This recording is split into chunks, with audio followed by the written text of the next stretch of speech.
Hello friends, good evening.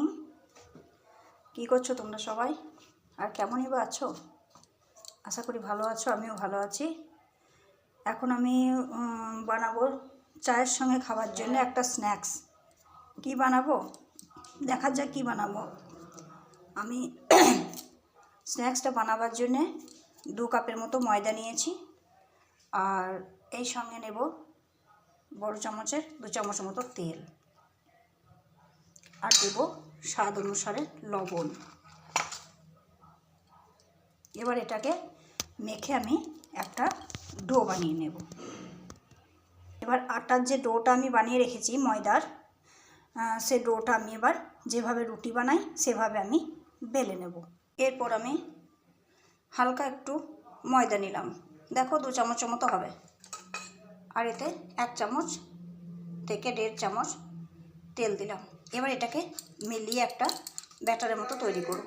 আমি মিলিয়ে তোমাদেরকে দেখাচ্ছি। দেখো, আমি এরকম একটা ব্যাটার তৈরি করে নিলাম ওই ময়দা আর তেলটাকে দিয়ে। এরপর চলে এলাম আমি গ্যাসের কাছে।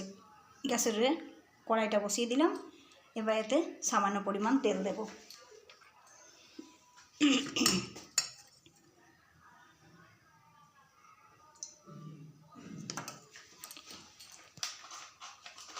এবার এর মধ্যে দেবো জিরে,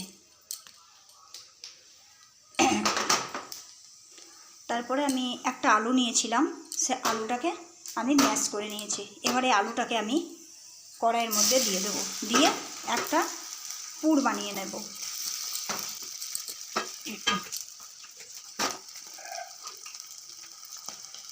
এর মধ্যে দিয়ে দেব হলুদ গুঁড়ো, লঙ্কা গুঁড়ো, ধনে গুঁড়ো, জিরে গুঁড়ো,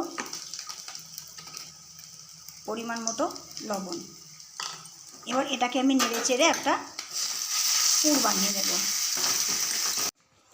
দেখো, আমার পুরটা বানানো হয়ে গেছে। এবার যাতে খেতে সুন্দর লাগে, টেস্ট লাগে, সেজন্যে আমি একটু বাদামকে ফ্রাই করে ভাজা বাদামটাকে এর মধ্যে দিয়ে দেব। এটা খেতে টেস্ট লাগবে। এবার যেটা করব সেটা হচ্ছে, এই যে ব্যাটারটা বানিয়ে আমি রেখেছিলাম, দেখো সেটাকে এবার এইভাবে রুটিটার উপরে দিয়ে দেব। এবার হালকা করে কিছু ময়দা এইভাবে ছিটিয়ে নেব। এর ওপরে আবার একটা রুটি আমি এইভাবে দিয়ে দেব। এরপরে আবার আমি এইভাবে ছড়িয়ে দেব। এইভাবে 4টে রুটি আমি পরপর দেব। দেখো, 4টে রুটি আমি একের উপর এক রেখে দিয়েছি। এবার আমি এটাকে ওপর থেকে আরেকটু বড় করে বেলে নেব। আমি এটাকে এবার চাকুর সাহায্যে কেটে নেব।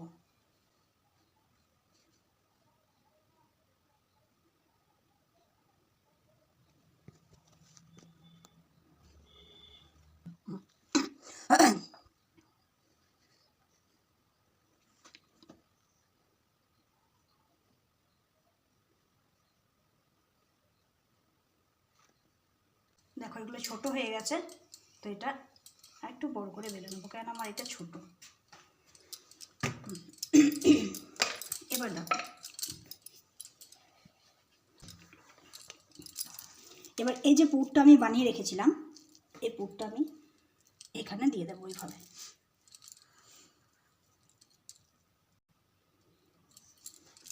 এবার পুরটা দিয়ে এটাকে আমি এভাবে মুড়ে দেব। আমি একটু জল নিয়েছি, জলটা এভাবে সাইডে লাগিয়ে দেব, দিয়ে এটাকে এবার মুড়ে দেব।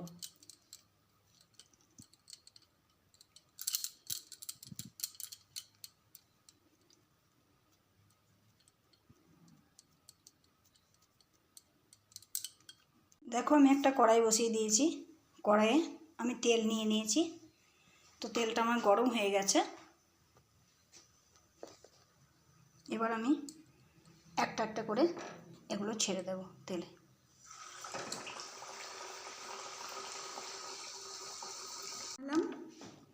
আলু পেটিস রেসিপি। তো এটা তোমরা সস দিয়েও খেতে পারো, আবার চায়ের সঙ্গেও খেতে পারো স্ন্যাক্স হিসেবে।